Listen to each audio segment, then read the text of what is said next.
Well, we're going to start with doing the glabella lines here. Some people are afraid to do the glabella lines. They hear about necrosis. I mean, it's probably a possibility anywhere you go. I think usually with these lines, especially with somebody like this who has lines that are fairly superficial, we're going to stay in the intradermal area. And so what I'm going to do is I'm going to use a 28 gauge 3/4 inch needle here because just the central line especially is fairly long and I don't want a lot of punctures if I can help it. So this is the Juvederm XC with the lidocaine in it. So I just prime my needle by making sure there's no air in it. And then here's a little pinch. And I have my bevel up. And what I'm going to do is just advance it with a little traction and inject antegrade as I go forward.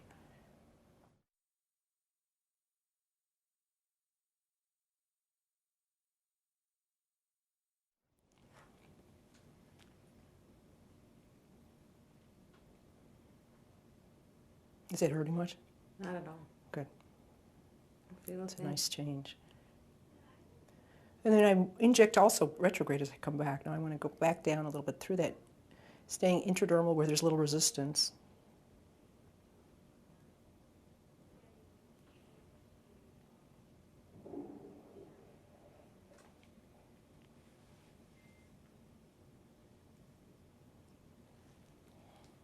And then we just smooth it out. We can kind of roll it flat too with a cotton tip swab. And I'm using a 30 gauge hyaluronic acid. I don't really want a lot of swelling here or plumping up from a 27 gauge like Juvederm Ultra Plus. I like to use the hyaluronic acids up here just because if anybody did have any blanching, any increase in tenderness over the first couple of hours, I could go in and dissolve it if I had any worry at all about arterial occlusion.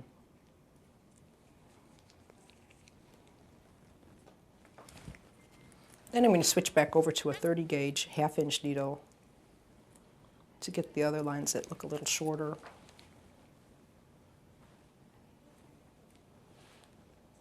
This will be a little bit over towards your brow here.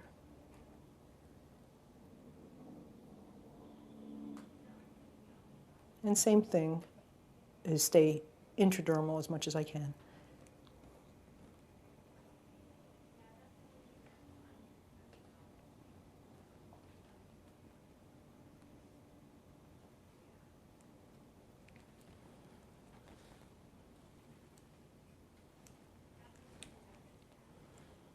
Sometimes when these lines are deep, I'll do some perpendicular struts almost to come across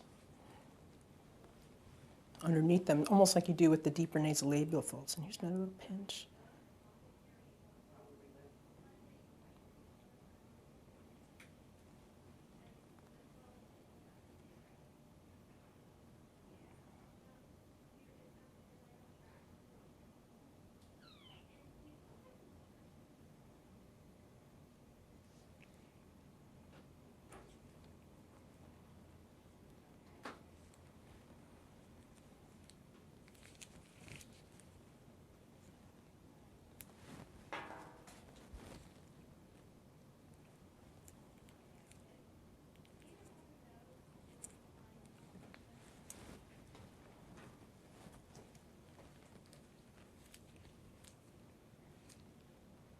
And then here's another pinch.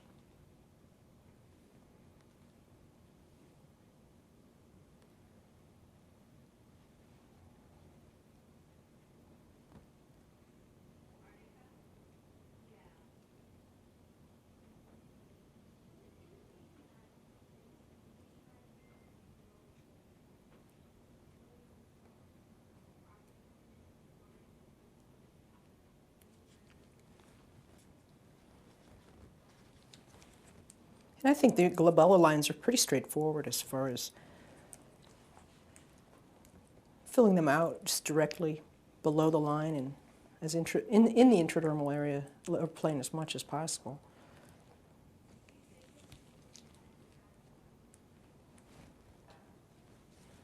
And then we'll push it together to see where it wants to gather the most. And a lot of times these are these little creases in between the muscles. And you can mold it so easily against the the bone.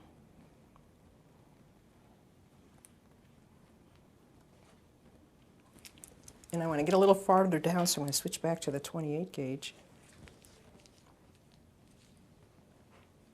And then I just go through the same puncture.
Is it hurting at all?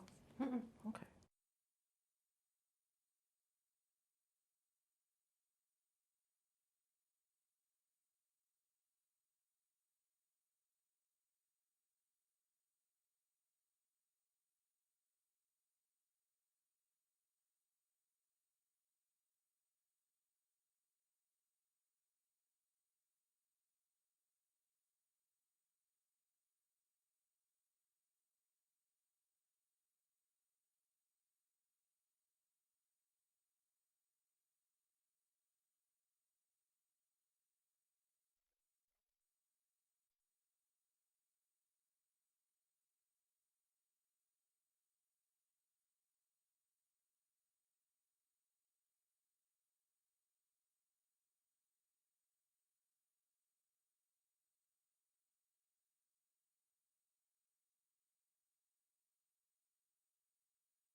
And I just think I can get this spot here a little bit better, because when I pull it apart, it still looks a little bit better pulled apart.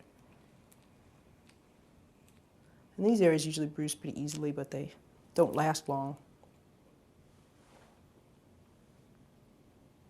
So I switched back to my 30 gauge.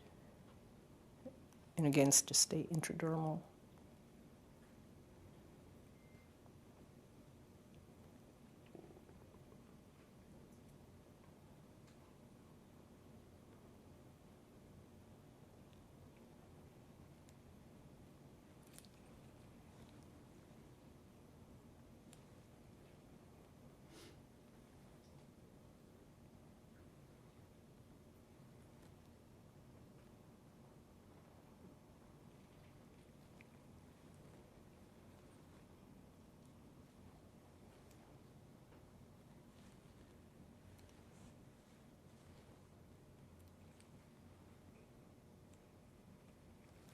That's good.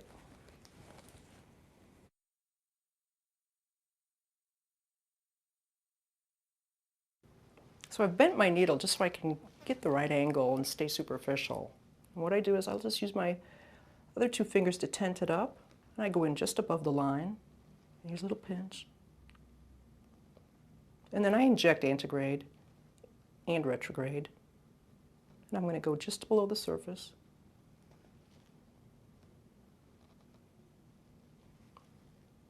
Try to stay midline, because you don't want to accent the width of anybody's nose.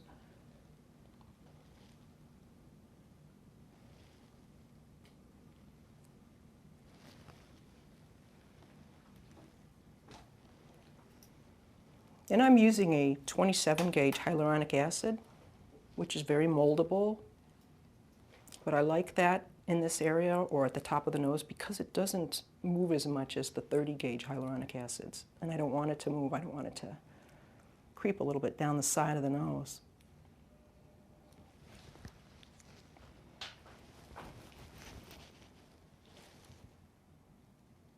And then what I'll do is put just a little thread across underneath the line itself.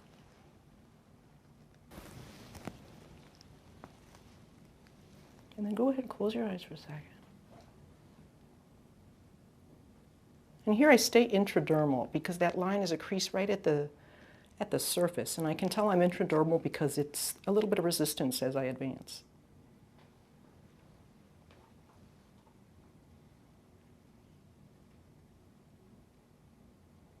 So I can see the tip of the needle underneath the skin.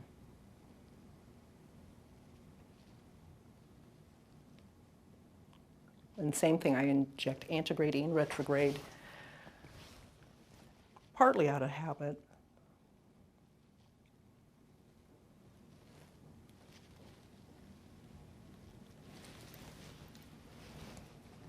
But just a little bit more in. There's a little bit of lidocaine in this, which makes it a little bit more bearable.